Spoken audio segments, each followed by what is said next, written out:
Salve, nação! Vamos para a última notícia do Flamengo nessa terça-feira. Play! Fluminense e 8 pontos na frente do Flamengo tem um jogamento que significa 5 pontos também. E já é uma diferença. E 2 jogadores para chegarem, porque estão fora. Já é uma diferença Paulinho marcante. e Vitor Roque. É o grande. Só para perguntar, para a gente sair, para voltar com outro assunto. O Palmeiras, nesse momento, é o grande favorito do Campeonato Brasileiro ou ainda é cedo? Ainda é cedo e precisa, porque a temporada passada, com todos os 10 minutos, com toda a vontade, não ganhou nada. Mauro Naves. Continua favorito tanto quanto o Flamengo. Eu acho que os Mesmo dois... o Flamengo está 8 pontos atrás. Mas tem um jogo a menos ainda, dá para tirar um pouco essa diferença. Mauro Betti. Acompanhe os relatores e com detalhe, tem Copa do Mundo, gente, é uma parada muito grande e pode mudar muita coisa. O Flamengo foi fantástico em 2019 porque teve a parada lá. Depois da reunião, alguns dirigentes falaram e houve troca de farpas. Olha, o Palmeiras, eu posso falar do Palmeiras, tá? O Palmeiras sempre caminha na posição de valorizar a competição. Sempre na condição de que o Palmeiras não joga sozinho. O Palmeiras não é o centro do universo. O Palmeiras não é o Real Madrid do Brasil e nem das Américas, tá? Tem outros clubes que se acham o Real Madrid, que pode até ser o Real Madrid da Shopee, não é? Mas para chegar lá, precisa se botar os pés no chão, precisa se conscientizar que ninguém é maior do que ninguém. Todos nós precisamos um dos outros. Essa sempre foi a mentalidade do Palmeiras, pelo menos desta presidente. Eu nunca achei que o Palmeiras seria maior ou melhor do que qualquer clube. Eu preciso dos outros clubes. Eu preciso dos outros clubes para jogar, eu não jogo sozinho. Eu estou falando da pessoa, não estou falando da instituição. O presidente do Flamengo, estou falando do presidente, não da instituição. Todo mundo ataca o Flamengo. Sobre a sua prepotência e arrogância, ficou falando diversas vezes num tom que não me agrada, mas eu esperei, escutei calado para falar em algum momento. Quando eu pego um empréstimo com a Crefisa, e o empréstimo é feito porque o CDI era mais baixo, com isso eu pago menos, a preocupação dele não era o empréstimo. A preocupação dele, e de forma muito indireta, porque você pode ser direto no que você fala, e ele não foi direto, mas ele insinuou. Ele insinuou que eu pego o empréstimo no dia que eu perco o jogo para o Palmeiras de 3-0. Então ele está ali colocando em dúvida o meu caráter, o caráter do meu treinador e o caráter de um elenco de 30 jogadores. Então eu tenho que chegar para o meu treinador, falar que eu tenho que perder o jogo, o meu treinador tem que ser filha da mãe, como eu sou, falar para os jogadores, todos os jogadores também, sem caráter, para a gente perder um jogo de futebol, porque eu peguei um empréstimo de uma empresa que vive de empréstimo. Então, assim, como é que eu posso acreditar que uma liga vai funcionar sob o controle de pessoas que administram um clube? Não posso acreditar nisso. Eu vou começar falando do Gonzalo Plata, que inclusive, curiosidade aí, voltou a seguir o Flamengo lá no Instagram. Pois é, parece que fez as pazes com o Flamengo. Parece que eu tô falando de uma criança, cara. Ai, deixei de seguir o Instagram e depois volto a seguir.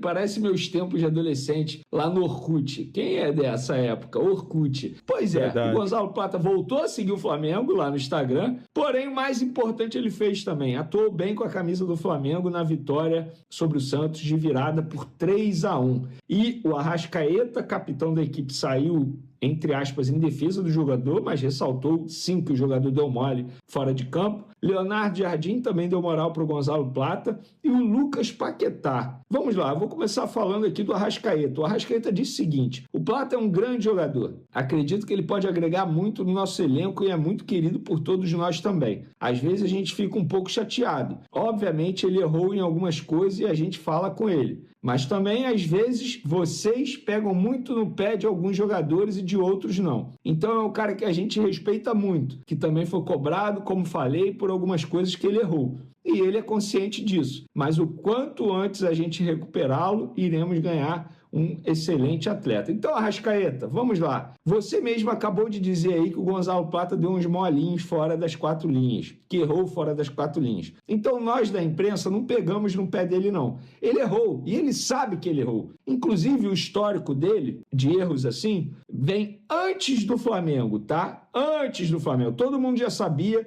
do histórico do Gonzalo Plata. Então, Arrascaeta, na boa, não vem, entre aspas, botar a culpa na imprensa em relação ao Gonzalo Plata, porque você mesmo disse que o jogador errou. Porém, eu também sou a favor de dar uma segunda chance ao atleta. O Leonardo Jardim também comentou a situação de Gonzalo Plata. Em uma primeira parte, ele não estava totalmente integrado. Foi à seleção, jogou lá, fez 2 bons jogos, agora está cada vez mais integrado. É um jogador que eu conto porque tem qualidade e intensidade. É um jogador extremamente interessante, mas tem que partir de um pressuposto de orientação. É um cara que pode ser importante. Concordo. E o Paquetá também falou sobre o Gonzalo Plata. São situações que ele trata com a diretoria. Não sei bem o que acontece ou aconteceu, mas o Plata é um grande jogador, um vencedor e ídolo no Flamengo. Nós estamos sempre juntos. Não é passar a mão na cabeça se existir um erro. Assim como eu já fui cobrado. As pessoas cobram para tentar o melhor de cada um. Mas é um excelente jogador. Contamos muito com ele. Hoje entrou bem, me deu assistência e fez parte da vitória do Flamengo. É isso. Estou com o Lucas Paquetá.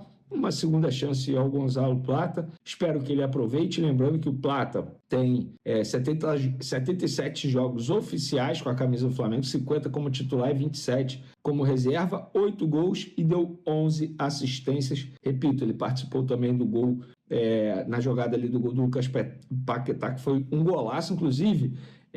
Por falar em Paquetá, galera, eu acho que o Paquetá tem que jogar nessa função de segundo volante. Ainda mais agora. Já vou entrar no próximo assunto. Pulgar. Ele vai ficar fora pelo menos 2 semanas, tá? Por conta do problema no ombro que ele sofreu. Ele não estava apenas suspenso, ele também teve uma lesão no ombro. Não me pergunte se essa lesão no ombro foi por conta, do ato na expulsão dele no último jogo contra o Red Bull Bragantino, porque eu não sei, seria leviano da minha parte eu dizer que sim. Foi o último lance do jogo dele. Beleza. O Everton Cebolinha se machucou contra o Bragantino e ficou em campo mesmo assim. Não tem nada a ver uma coisa com a outra. O Cebolinha, já comentei aqui, uma lesão na costela, uma fratura na costela, vai ficar fora por tempo indeterminado.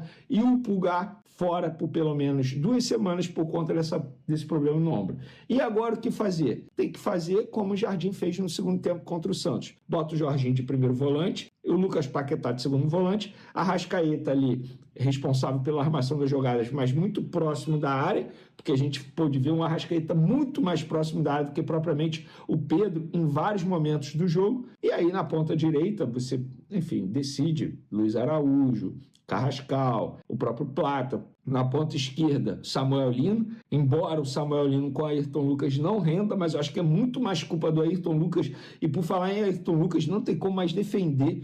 O Flamengo precisa contratar um lateral esquerdo urgentemente. A discrepância técnica quando o Ayrton Lucas entra e o Alexandro sai é assustadora. Para mim, é a maior diferença na qualidade técnica, individual e tática também. Quando o Alexandro sai e o Ayrton Lucas entra. Apesar que na lateral direita isso tem acontecido muito, inclusive o Varela, na minha opinião, foi o melhor em campo, sem sombra de dúvidas. Jogou muita bola, foi bem ao ataque, fez cruzamentos importantes. Na defesa ele tirou 2 gols do Santos, uma no primeiro tempo, que ele fez uma leitura tática impressionante, e a outra no segundo tempo, quando ele cabeceia a bola debaixo da trave, e não, o Rossi não iria chegar. Então, acho que chegou o momento do Paquetá atuar como segundo volante, pelo menos é a minha opinião, e o Paquetá também deveria dar essa opinião ao Leonardo Jardim se ele estiver pensando ainda em uma vaga à Copa do Mundo, porque ele está brigando com o Danilo lá do Botafogo, está comendo a bola. E galera,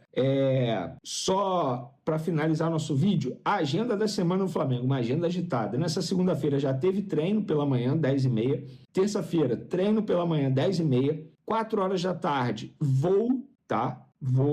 Aí na terça-feira, outro voo, porque o Flamengo vai fazer uma viagem longa para enfrentar o Cusco. Na quarta-feira, 7h30 da noite, horário de Brasília, Cusco e Flamengo, lá no estádio Inca Garcilaso. Na quinta-feira, viagem, 7h15 da manhã. Depois outra viagem, sentido Galeão. Na sexta-feira, 10h30 da manhã, treino. Sábado, 11 horas da manhã, treino. Sábado, 6h30 da noite, jogo contra o Fluminense no Maracanã.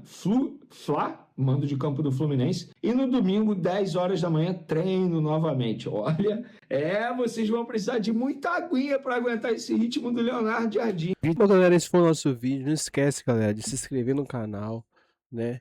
Dá o joinha aí. Comenta aqui qualquer coisa. Vê o que vocês acharam do vídeo. Né? Se vocês concordam. Beleza? É nóis, valeu. Fui!